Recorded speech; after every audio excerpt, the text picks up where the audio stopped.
Hey guys, welcome back to another video. I like stayed really quiet. We're in the Oregon caves right now. Alrighty, go right through there and I'll join you in just a moment once everyone's in. Okay.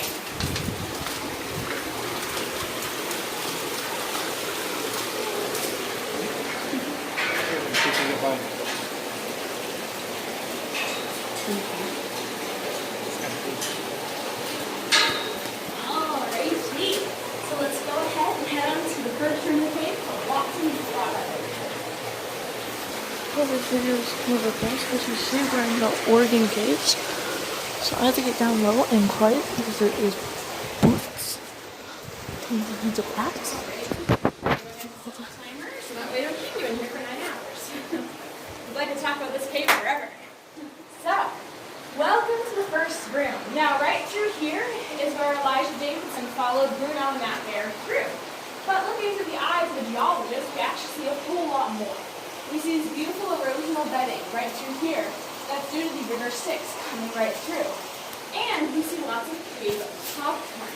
Cave popcorn is this stuff right up here, the funny names, funny looking, kind of rough, knobby stuff. Now, cave popcorn forms as calcite quickly precipitates, quickly crystallizing due to the amount of air exposure. It's too dynamic in here for those classic cave formations to form. They need a very steady environment. We have air coming in from over there, we have air coming in from over here. Things are happening too fast in here. So instead of growing the lovely stalactites and stalagmites, we have cave popcorn.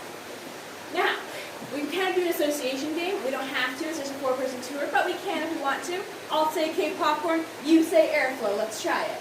Cave popcorn. Airflow. Cave popcorn. Airflow. So every time you see cave popcorn, I want you to be thinking airflow. Ah, geniuses. And I know that sounds so silly, but we're going to see a lot of it. Now, cave popcorn will grow everywhere in the cave, but when there's a ton of it, I mean, look around at how much there is.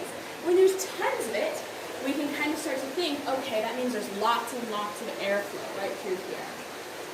So the other thing I do want to point out is the way we move through the cave. We're just going to stay in here for another moment, let our eyes adjust. But let's go over, photo policy and all that. You are more than welcome to take as many photos as you like. Try not to blind yourself or others with flash. The flash is totally allowed. Unless we see a bat, then we won't use flash because much like you when your mom or dad opens up the blinds in the morning and it's very sunny, that's what our bats feel like, right? Ah! Too bright, and it'll disorient them. We don't want to hurt our bats. So, we probably won't see a bat today, unfortunately. During the summertime, they hang out outside, so shucks. Oh well. But, the other thing I do want to point out is that we do see lots of little water droplets right through here. These might drop upon your face during the tour, and I promise you, you will be okay. Yes, if it was bad, I'd have a hole in my hat by now. My hat's doing pretty well this season, so I promise you they won't hurt you. Just think of it as a little cave kiss, right? Little mineral shower, if you will. So the other thing is we're moving together kind of as a train. So if I pass on a message to you, please pass it on to the next person. We should all be able to hear each other, given that we're 4 people. It's more of a rule for 15-person tours, but for instance, if there's a step down, I want to make sure that everyone sees it, so that way, no one trips or falls. Does anyone have any questions in the first room so far? No? All right, let's head on through.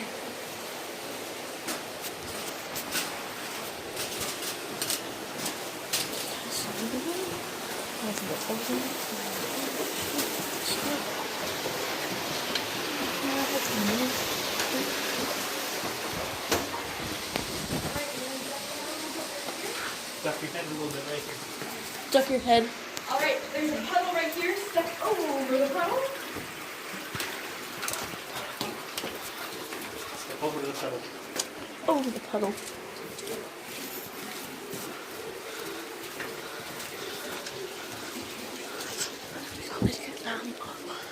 It's very crowded. I'm afraid. I don't know if you All right. Welcome to the first room of the cave. Before we get carried away, I actually like to point out this right away. This is what we're trying to avoid right through here. This big greasy stain marks. That's actually oil from human hands, so that's what we're trying to avoid. So I'm not just saying that because I love rules. In fact, I think lots of rules are very silly, but they are for a reason. I guess we have to follow them. But does anyone know what these lovely things up here are called? Any ideas? Starts with an S. Stalactite. There's two ways to remember stalactites. The first way is a stalactite has a C in it. C for ceiling. I think that's super boring.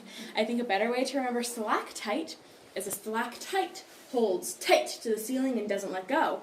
Whereas a stalagmite, something coming up from the ground, G in it for ground, stalagmite, also might trip you. So be careful, right? So they might trip you, hanging tight to the ceiling. That's how we remember them. So, if you can look right over here in the area I'm kind of circling, you might see something called soda straws. In fact, I sure hope you see it because they're pretty neat. Soda straws are actually these beautiful calcite formations that grow hollow like a straw. The calcite's going to deposit around the rim of the water droplet, depositing around that layer, and then dropping off. Another water droplet comes by, deposits another layer of calcite, and so on and so forth. So, these are our fastest growing things in the cave at 1 inch every 1,000 years. And that's the speed of light when it comes to the cave. That's really fast. The flow stones, the things all around us, grow much slower. If you can see, there's little layers in that. I don't know if you can see that from where you're standing, but we can take a little step. Do you kind of see that there's layers? Almost like an onion? Those are layers. Or an ogre, right? From Shrek, huh? Ogres have layers. Ogres have layers, huh? Cakes have layers. Cakes have layers. A lot of things have layers, and so does calcite. And we'll talk about the layering a lot today because that's geologic record of time and atmospheric conditions, which is pretty exciting. But these flow stones are literally what they sound like. Water has flown over the stones, depositing layer upon layer of calcite. And these can grow actually a few times slower than our little soda straws up through here. And I do want to point out some of the things that are broken. There's a lot of broken stuff in the cave that we're going to talk about today, and a lot of it is from humans taking lots of souvenirs, unfortunately. So some of them is ice wedging, like the broken parts up here. That's more ice wedging, and then over here is more of the breaking things off. When it's kind of at the base, that's more of the ice wedging. And then when it's kind of higher or lower down, that's the human impacts. Do you see these tiny little roots right here? Are you guys interested in seeing a bigger root? Yeah. So right here, we have a Douglas fir tree root. Right through here. Holy crap. Now this Douglas fir. tree root is a pretty Big interesting guys. one. You see the tree root came down here seeking water. And nowadays, it actually grows mushrooms. The tree has been cut down since. It was cut down about 50 years ago. It got too close to a building and started leaning over the building. And then they said, you know what, better safe than sorry. So, but the root remains down here all the while, growing mushrooms and acting as a pretty important part of the ecosystem for our cave. So, I know they're kind of sad today, but these little fungus, that's fungus on top of fungus. Mushrooms don't need light. They're not plants. They're not in the kingdom Plantae. They're in the kingdom Fungi. So they can actually grow here without using light, which is pretty neat. Fungus. Yeah, fungus. It's a fungi to have at a party, right? No? Okay, well I have a bunch of bad jokes, so. You beat me to the joke. If I had all the time in the world, I'd go back to school and become a mycologist. But alas, I'm just a geologist. We're passing over the river Styx right now.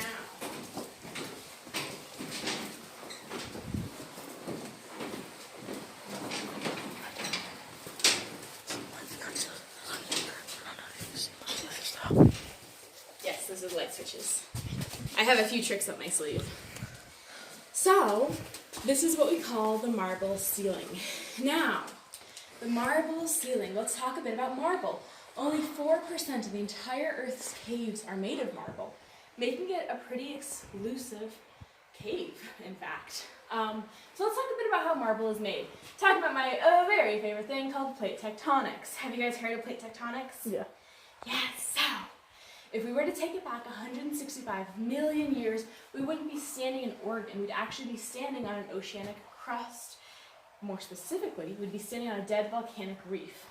And that dead volcanic reef is full of algae, it's full of dead sea critters, dying on it, settling on it, and it's starting to move towards the continental crust. Now, when we have a crust that's thin, like oceanic crust, and a crust that's really, really big, like continental crust, what do you think happens when those two things combine? One thing's gonna lose, right? Yeah, so we're gonna start subducting underneath. Yeah, if it was two continental crusts, we might even go up and make a mountain. But today, we're making something else. We're going underneath. Now, this active subduction is going to subject the limestone reef into intense heat and intense pressure. And then it starts to uplift through the mountain chains because things keep getting pushed under, and it's going to start getting up. Now, we have these lovely marble mountains that we see here today. And, of course, the lovely graphite veins that you see right here are metamorphized minerals. So these are the algae that was metamorphized due to that intense heat and pressure. So, if it's okay with you, I'd like you guys to experience the cave the way the explorers experienced the cave, in total darkness. Is that okay? I'm good with it. Okay. If you get nervous, there's a small light over there that's going to stay on the entire time, okay? Because I want you to experience how old, goodness gracious, Elijah Davidson felt with nothing but a matchlight. So it's not, super, super bright, right? It's, in fact, pretty dim. Can you kind of wiggle your toes around? Can you kind of see them? Not really, right? Maybe if you had light up shoes you could, or maybe if you had nice white sneakers, but there's not a whole lot of light. And even this light goes away. So, how do you think Elijah Davidson found his way out of the cave? What do you hear? The water. You hear the water, and that's what Elijah Davidson heard as well. And he followed the water all the way out of the cave in the very entrance that we came in. So I'll turn the lights back on. We don't need to worry about it. I'm not going to do that to you guys, but I want to give you a sense of just how dark the cave is. Our minds physically can't adapt to that. You know how maybe it's nighttime and you're kind of out with your friends. Maybe you're playing a game of catch in the field, right? You're hanging out and it's kind of dusk, and then it starts to get darker and darker, but you can still see decently well. Well, in a cave, there's no light, so you really can't see at all.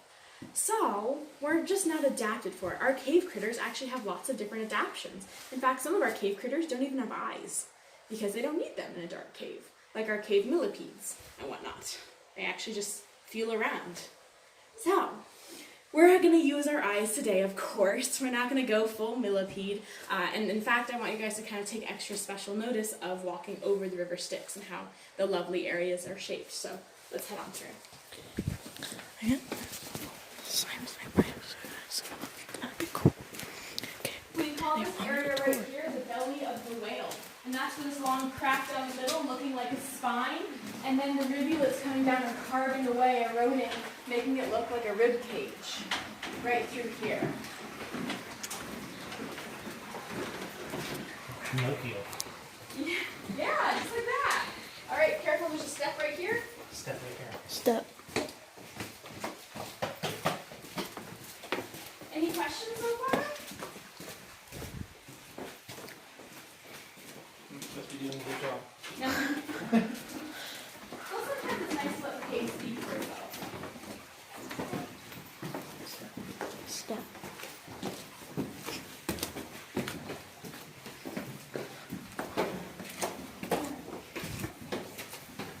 Sorry, it's a little black, guys. It's really dark in here. Bad camera.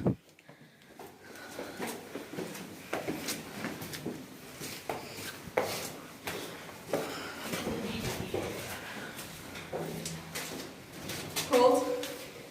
It's okay. We can just kind of bounce in place. Yeah, there you go. Just be careful you don't trip. And in fact, you might want to tie your shoes a bit. I think one of those, there you go. One of those kind of undone a bit. So, let's look around. Now, there's something different about this area. I just can't put my finger on it. And not because we can't touch the cave. What's so different about this area? What do you think? You can't hear the water. Not really, you can't hear the water. What did we just walk up? Steps. Steps, that's right. Do steps happen in a cave? No, they don't. And this place is suspiciously human-shaped. What that might indicate? It's man-made. Yes, this is a man-made tunnel.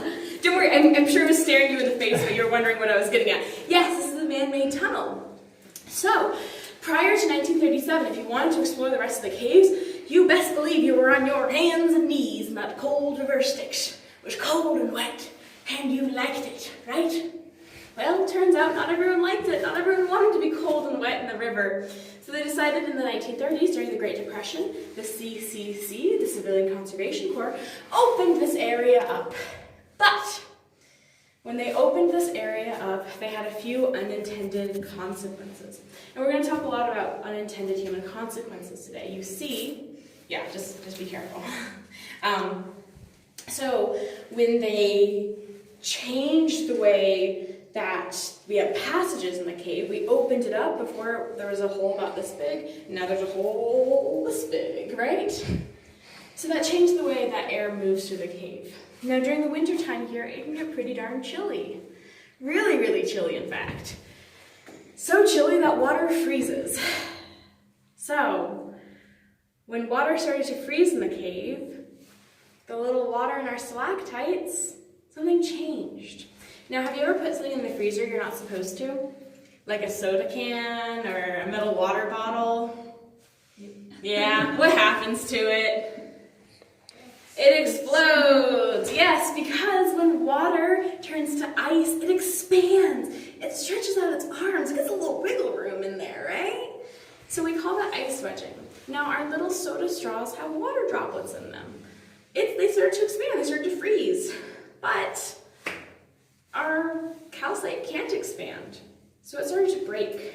Our flow stones with water over them started to expand, and they started to break. Uh-oh, we made this tunnel so people could come see those things. Goodness gracious, what are we going to do about it? We're going to put a door in. Yeah.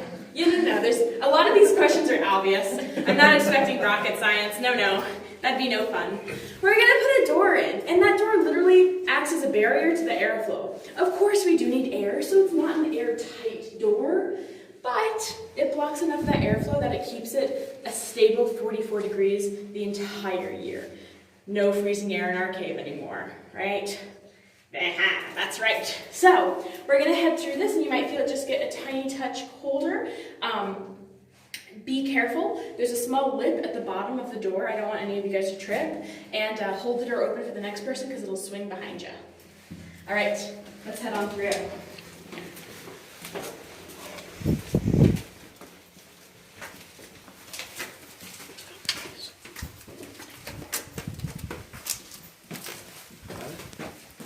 right, we're going to head up these stairs. Oh, more stairs.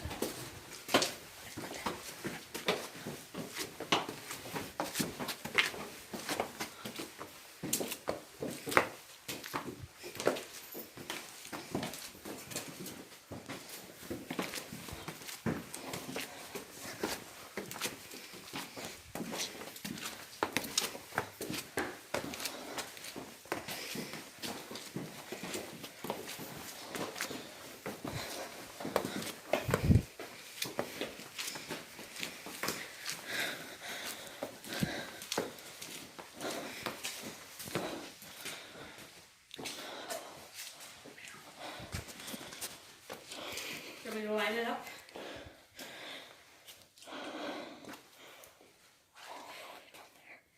Yeah, there's kind of a hidden passage going down. And of course, electrical equipment. So,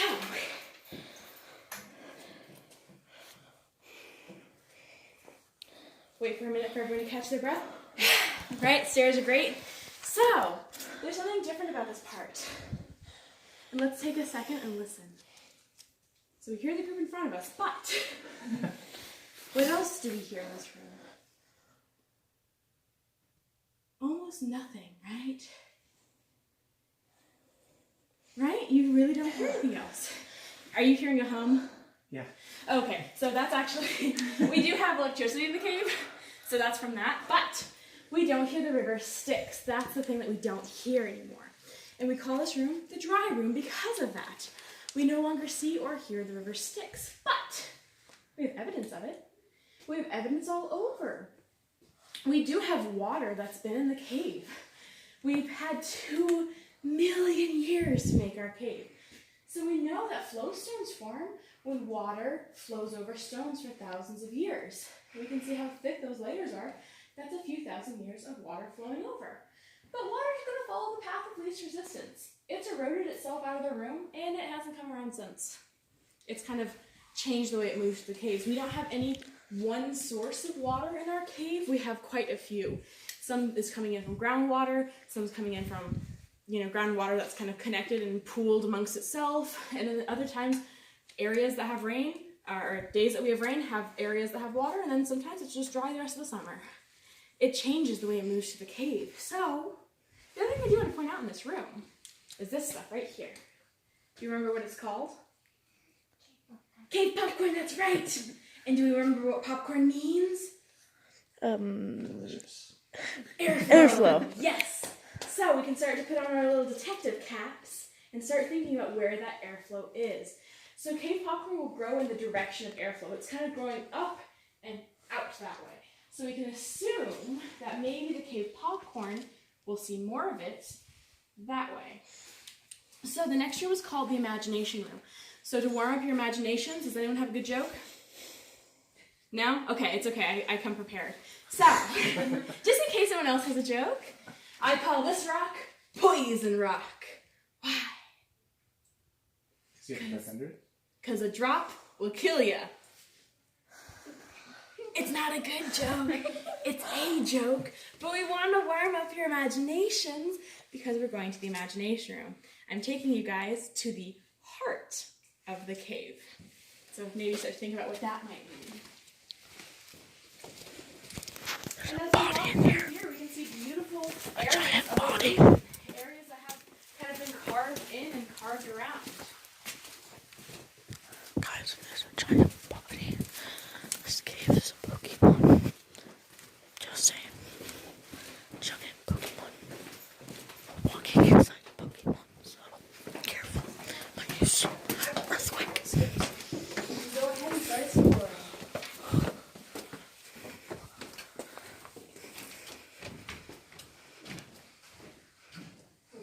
So, what do we see in this room?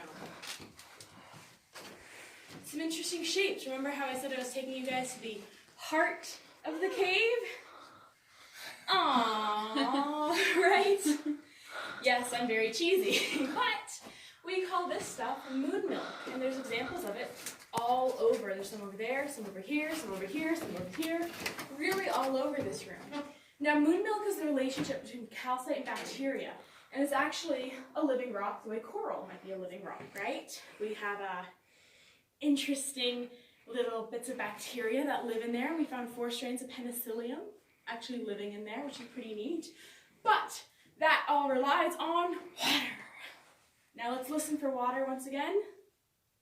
We don't hear it in this room. It has right up in this room, so this moon milk is just a hard calcite shell. But if it was soft, if it was full of life, full of water, it would actually have the consistency of cottage cheese. It'd be spongy and squishy. And thousands of years ago, people used to collect them from caves. Not our cave specifically, but caves around the world. People would go in and collect this and eat it for an upset tummy. Because it's a calcium supplement, and it's a bicarbonate. What does that sound like to you guys? Maybe like a Tums? Like a really dirty Tums that you accidentally dropped and still ate from the campground floor? Yeah, kind of. Think of this as the early Flintstone vitamins, right? Do they still make those? No? Okay. The Flintstone vitamins? You don't take those? No? Oh, maybe prunes, yeah, I guess. Prunes are the more healthy alternative. I don't know. But we have these lovely funny shapes. We have a heart over here, the human heart over here maybe, a little cattail over there, and my personal favorite, the Pegasus. Kind of little head, little thing over here, wings, or maybe a camel, right? Ear, neck, hump, hump, hump, knees, right through there. And behind the Pegasus/camel's ears, we see, what is that called again? Popcorn. Popcorn, that's right. And we see it throughout the room, right? And it's all growing in an upwards formation. And look at the ceiling. We have so much cave popcorn on the ceiling. Wow, it goes up far, doesn't it? So we can start to think of that cave popcorn as leading us somewhere. Maybe if those early explorers knew about cave popcorn, they might be able to, feel their way out of the cave a bit better versus just listening out of the cave. So we're gonna head up these stairs now. Just be extra careful on the stairs. We want you guys to avoid Astronomy Rock. What's Astronomy Rock, you ask? If you hit your head, you'll be seeing stars. Right? It's not a good joke. We just want you guys to lean to the left. Just be gentle with yourselves. They're getting better. Dang it, I'll have to work harder then. I want them to be nice and cringeworthy. Yeah! Yeah, I love my bad jokes. I'm actually quite known for how bad they are. So we're gonna head up right through here. And at the top of the stairs, we have kind of a caveman shimmy, caveman squeeze area, where it's kind of two rocks bent together like this, so just kind of carefully sidestep through them. And with all this cave popcorn pointing us up, we might feel a difference in temperature as we go up the stairs. So start thinking maybe it's colder, maybe it's warmer, maybe there's something interesting. Let's find out.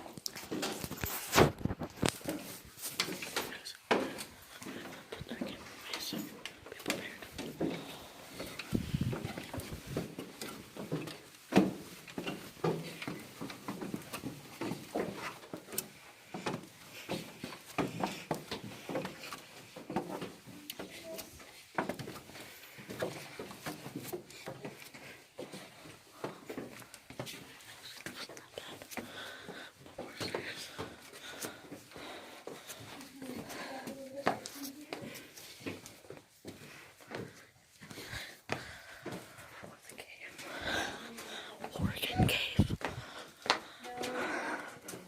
I'm small enough, I don't have to die. But little fun fact, here is our resident wood rat district. This is a wood rat nest right through here. Rats.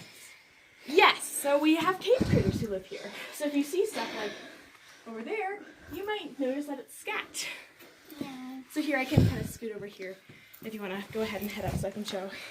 Yeah. So that's the wood rat district, as we like to call it.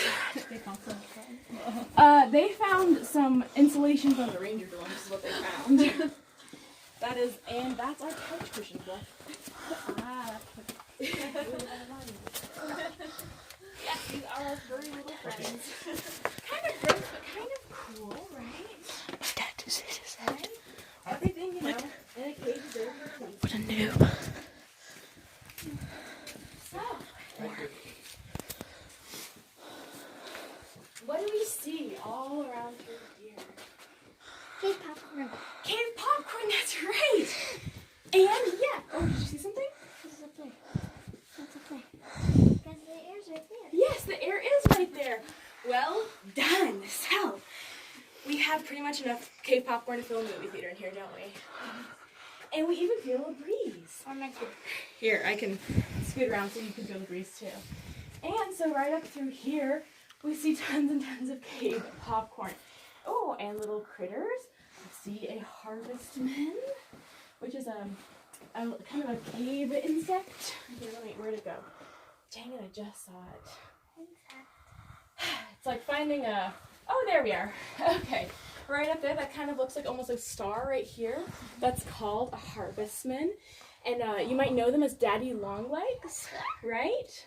So, Daddy Longlegs. Have you guys heard the rumors about Daddy Longlegs? They built gardens. That they're the most toxic or venomous spider in the world. No, But their they little built- teeth can't pierce the skin. Well, that's actually totally false. Harvestmen, these little guys up here, don't have venom glands. They're not true spiders. They're not true arachnids. They don't even have two segmented body parts. So you don't need to worry about the rumors you might hear about them. But this area is called the 110 exit, and occasionally we actually do see bats roosting around through here. Now, it's called the 110 exit because we have done 110 stair steps. We have 416 to go. If that doesn't sound like a fun time to you guys, that's a-okay. I just want to give you a heads up of what we have left in store. We have stairs much like this that have railings. Stairs that don't have railings. We have ladders both up and down with railings, don't worry. We would never put you on a ladder that like didn't have something like that. But we also have spiral stairs and our lowest 45-inch ceiling. I don't say this stuff to scare you guys. I just want to make sure that you're not going farther than you can or want to go. We never want to push you past what you think is your limit. So kind of just talk amongst your groups, and I want a firm thumbs up before I move on. Okay. What about you guys? We're good? Okay. So also, if you need to use the bathroom, we have another hour left of the tour. So just giving you a heads up that we have another hour. Is that still okay? Mm-hmm. All right, we're going to continue to an area called the Banana Grove. Here, sorry, can I? Bananas? Just be very careful when you're walking and holding that. We don't want you to trip and lose your phone. Or trip and hurt your face. Either one. Both are important.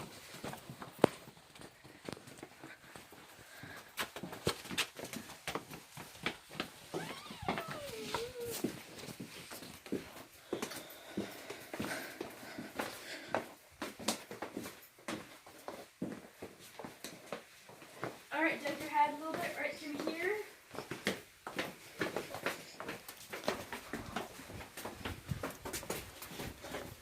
My sister cannot bend. So small she is. She don't have stairs.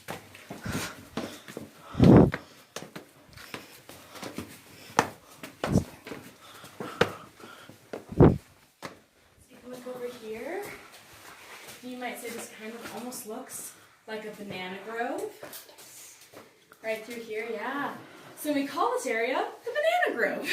No. Here, if you take a half step forward, that way Dad can take a half step forward. Oh, I was trying to make room for everybody else to get in here. Yeah, but you don't have to stand crouched over. Here, take a step towards me. There you go, there we go. We want to make sure you don't feel like you aged yourself when you leave our cave today, right? Very careful. So we have these beautiful flow stones, and we see lots of stalagmites through here. So we talked a bit about stalactites, and now we get to talk about stalagmites. Have you guys ever made a drip sandcastle before? Where you take a wet piece of sand and let it run through your fingers, and it kind of builds upwards to these beautiful towers? Yes. Me too. So, now that's not just a fun story, but that is the way our lovely stalagmites are formed. So, for instance, I'll use right over here as an example. Water is going to start dripping down, carrying calcite within it. And it's deposited some up here, but it still has a lot left to deposit. So it's going to splash down on the ground, depositing that thin layer of calcite. And it's going to happen again, and again, and again, over thousands and thousands of years, slowly building upwards, right? Making our stalagmites. Remember the two ways to remember it? Stalagmite, G for ground. Also, they might trip you, so be extra careful. As long as you stay on the path, you should be a-okay. You might even say this kind of looks like a frozen in time waterfall. And in fact, the next room is called Niagara Falls because of that. So let's head on through.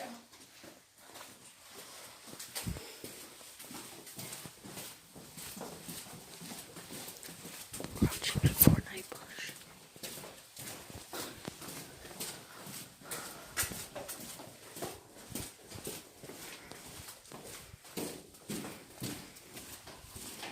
Alrighty, so right through here is this lovely large flow stone.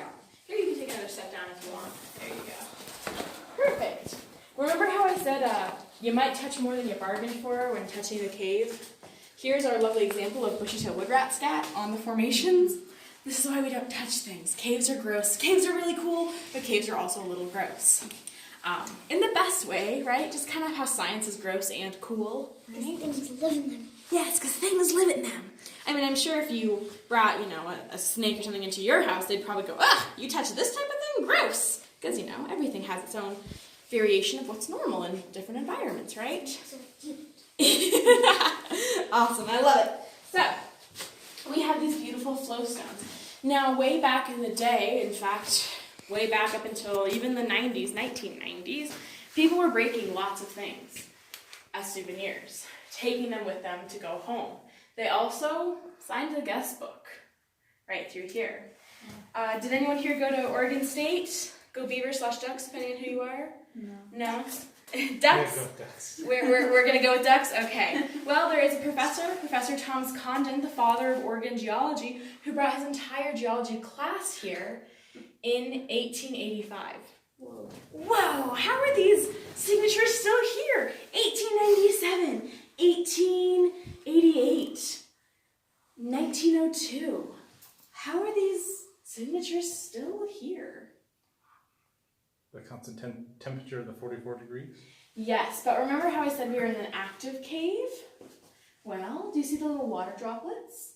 These water droplets contain calcite, and there's water continuously flowing over. The reason this kind of looks ooey and gooey and reflective is because it is. We actually have a thin layer of calcite being deposited down on these lovely, lovely signatures, preserving them in a thin layer of calcite, a layer as thick as your fingernail, 1/100 of an inch. So, not everyone was on board with writing down these signatures, breaking things apart. They, were trying to protect the cave. One gentleman by the name of Walter C. Birch, he decided to leave a strongly worded note directly on the flowstone. He wrote, "Please do not destroy." D-I-S-S-T-R-Y. He meant destroy. But he was a man of adventure and not a man of spelling.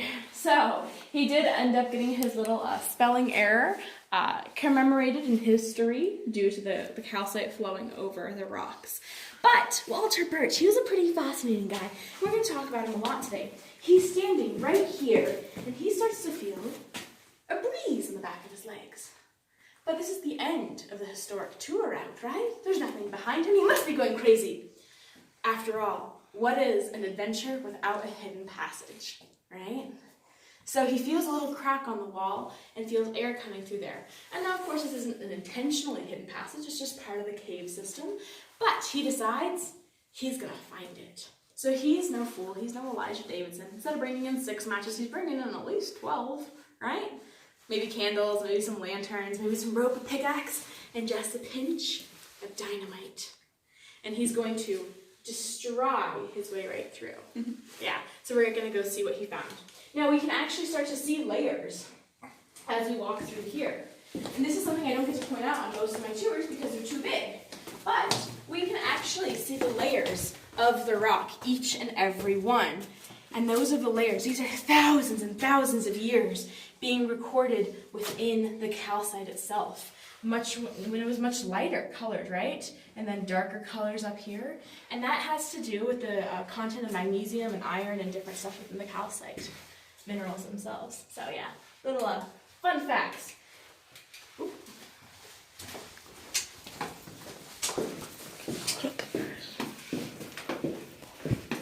So we're gonna head right through here, kind of duck down a little bit. And right on the walls, we can see more layers. They have layers. Yes. Hey, glowstones have layers.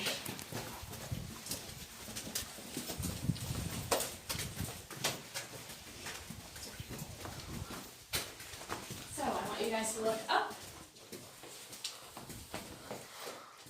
Right through here. Yeah, so this is what we call a dome pit.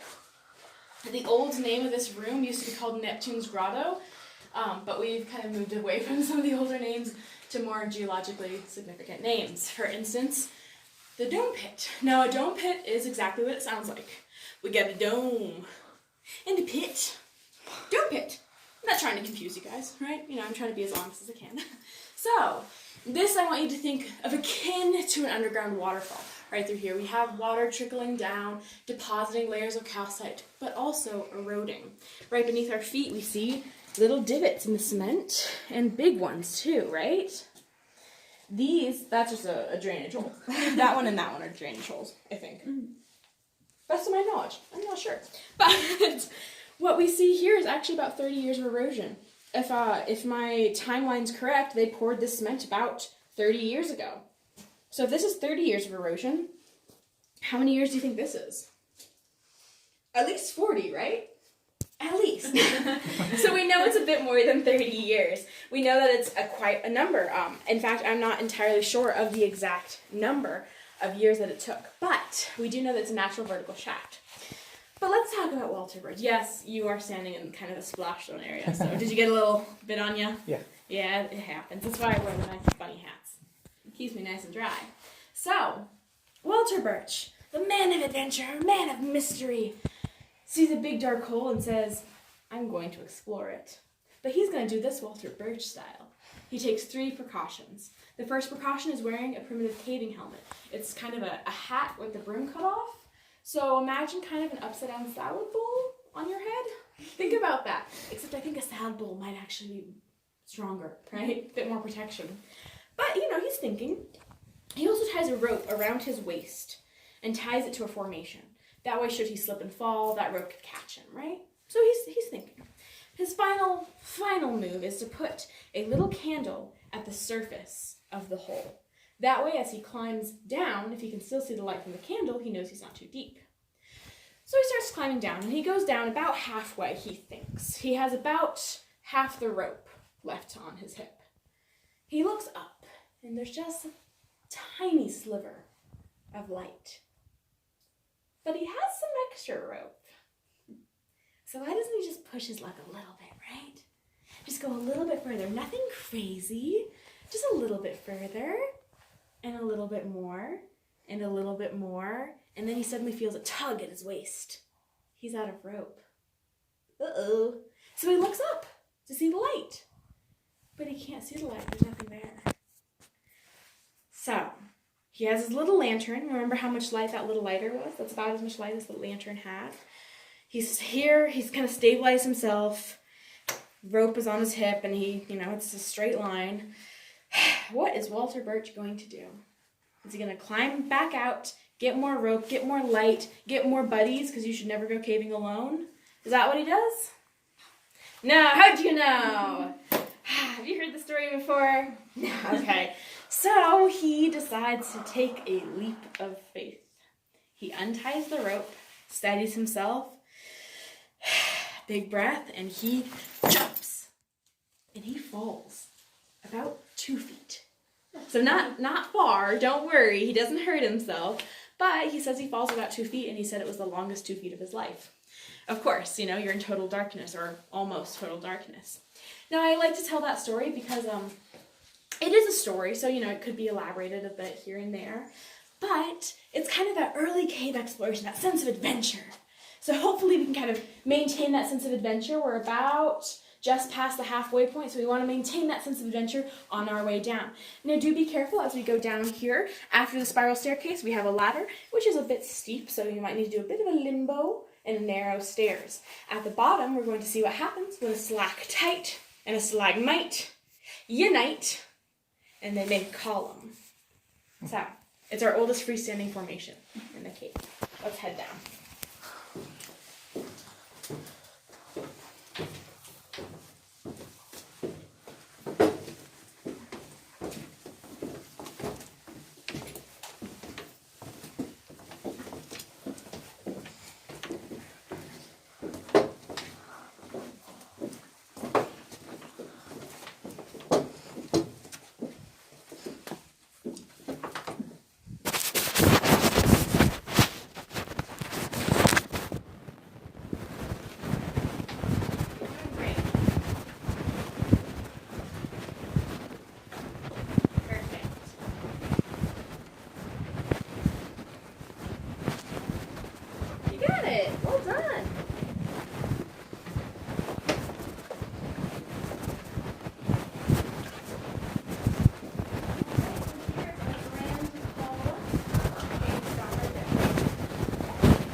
Stop right here so that way everyone can kind of see it. This is a required safety stop, and it is indeed in this room, so it's off your spot to stop in. Alright, so I'm actually right here, that way there's a bit of extra room. So what we see right here is our stalactite, our stalagmite, and what do you call them? Because it's a column. What do you call them? Okay, bad joke again. But we have that lovely freestanding formation. Now this is one of our oldest formations of the cave, we think. You see, when we were dating some of the stuff, to get a perfect date on it, we had to take a core sample, meaning that we'd have to drill into it and take some of it away. And we don't really want to do that. So our best estimate is 300,000 years old. Now we were able to date some of the flowstone up there, and we dated it to about 400,000 years old, so we know it's a bit younger than that stuff. So that's our vague guesstimation, right? Whenever you don't know, but you're trying to estimate it, it's a guesstimation. So let's kind of head through right here. Now, and as I've established, I'm a very, very serious ranger, and I don't do anything silly ever. So the next area actually has a very serious name, of course. It's called, or at least I call it, the Easy Breezy and Squeezy, because it's our lowest ceiling. I know, you got the goofy ranger, I apologize. So, we have two staircases. One is nice and easy. The second one is nice and breezy, because there's a small air pressure difference, so you might feel a bit of a breeze. And at the top of the second staircase, you guessed it, it's our squeezy. So, get low, go slow, and we'll practice that caveman walk, remember? Okay, I promise, it's only about 2 feet long, and then it pops up to 48 inches, 56 inches, and so forth, but we want to make sure that no one bonks their head, okay? Let's head on.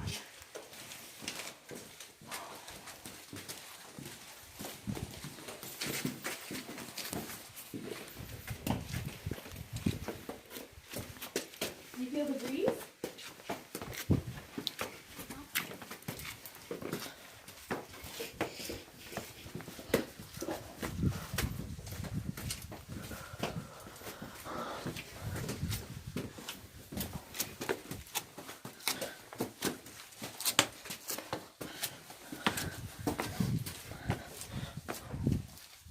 Did you feel the breeze a little bit? Yeah, it's cold, isn't it? Sorry. If you ever get too cold, you can have my jacket, okay? Just let me know if you need it. All right, I'm taking the ranger hat off so you know it's serious. It's time for the squeezy. So get low, go slow.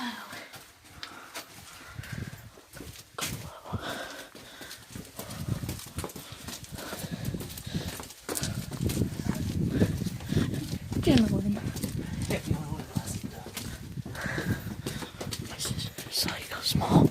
It's pretty fast, right?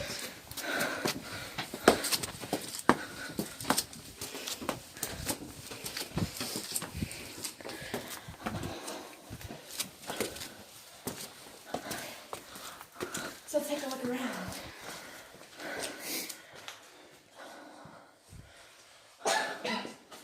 Welcome to Miller's Chapel. Now, we talk about this a lot, and since I'm, doing the brief Junior Ranger version, right? We're gonna do a fill-in-the-blank activity game. Is that okay? I've said these things a lot, so you can ask for help.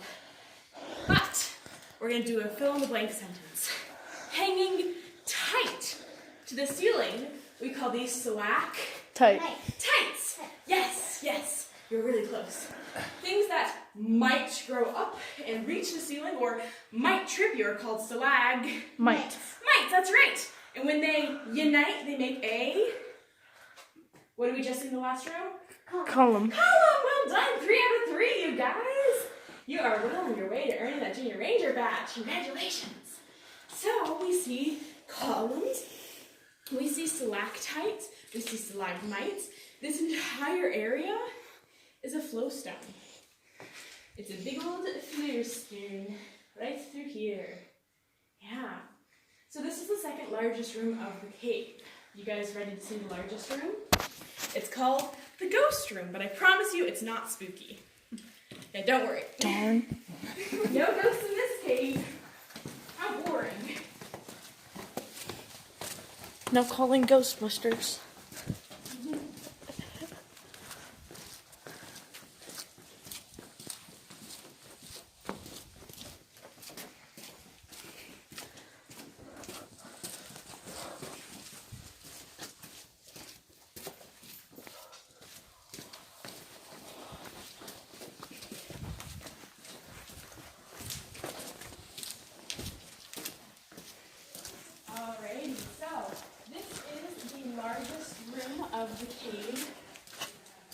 this area the ghost room. There's a whole lot of things to see. Oh, right through here we have beautiful calcite formations. We have a diorite intrusion up and down right through here. We have soda straws on this side. We have a whole lot. We have a giant flowstone over here. There's a whole lot of stuff to see throughout this room. So we're actually going to be heading where that sound is. So we're going to go up and down this little area right here if you guys want. It's optional, you don't have to. And then we'll be going out through there. And then we have a few more rooms. And then, goodness gracious, we're almost be done with the tour. So, do you guys have any questions real fast? Great. I do want to point out what we call the spitting stone. Do be careful right here. Big puddle. This is kind of a splash zone of the cave. If you're going to get wet, it's in this room somewhere. So, right here. Ooh, there we go. Right here we have what's called the spitting stone. Now the spitting stone is very interesting. You see, two different things were happening, but at very different times. Originally, water was coming down, depositing layer upon layer of calcite. But then the water chemistry changed. And now it's more acidic. And it's coming down really fast. So it's physically and chemically eroding away the very thing it once created. Which is why we call it the spitting stone, because if you get real close, it might spit on you a bit. Don't worry, it's not poisonous. Yeah. Okay, well, seems like that group's having too much fun. All right, so we're actually gonna head down these stairs right through here, just be extra careful, and we'll head up those in just a moment. This might be a little steep.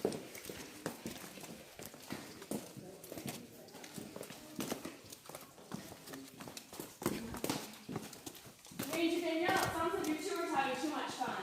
We're having a little too much fun. Oh, and the fun patrol, I'm here to get an end to that stuff. I don't know, it looks like our last ones are on our way down. Perfect, yeah. Our way past here. So what we're going to see up there is another example of a dome pit and flow stones right through here. We can even see something called cave bacon up through here. Bacon. Yeah, cave. And I saw the shirt too. So we do have instances of cave bacon right around through here. Yeah, so here we'll How is your tour going, Ranger? It's good, it's tiny, it's a petite tour, and I love it. I was about to say, I think I'm running a little slow. It's totally fine. No, it's because I'm running so fast. We're a speedy bunch. You can slow down if you guys I want. thought I had I did bad math and thought I had 16. And we got to the end, I'm like, I don't know. Unless you want to slow down. It happens. Curtis, by the way. I haven't lost anything yet. I thought. 100% return rate. So wait for that to come down, okay? Enjoying your time at Ranger Grease? Good to hear. We have two green areas. They don't pay, you know, just wag a finger. But they've been amazing. So good to hear.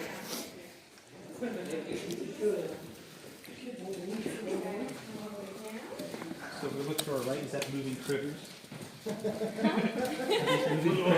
Yes, these are the cave critters I was talking about.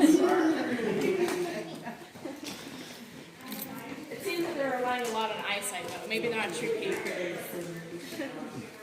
Alrighty, thank you. Alright, so we're going to head up right through here.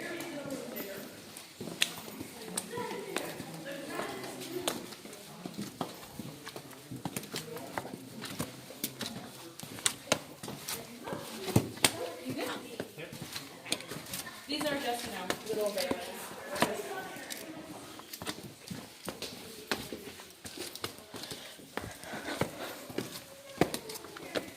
So this part of the cave tour is entirely optional. If you don't like heights, you don't have to do it. And if you do still have your flashlights with you? No, we put them in the locker. Okay, I was gonna say, if you wanted to use your flashlights, I'd let you use them here. So, this area is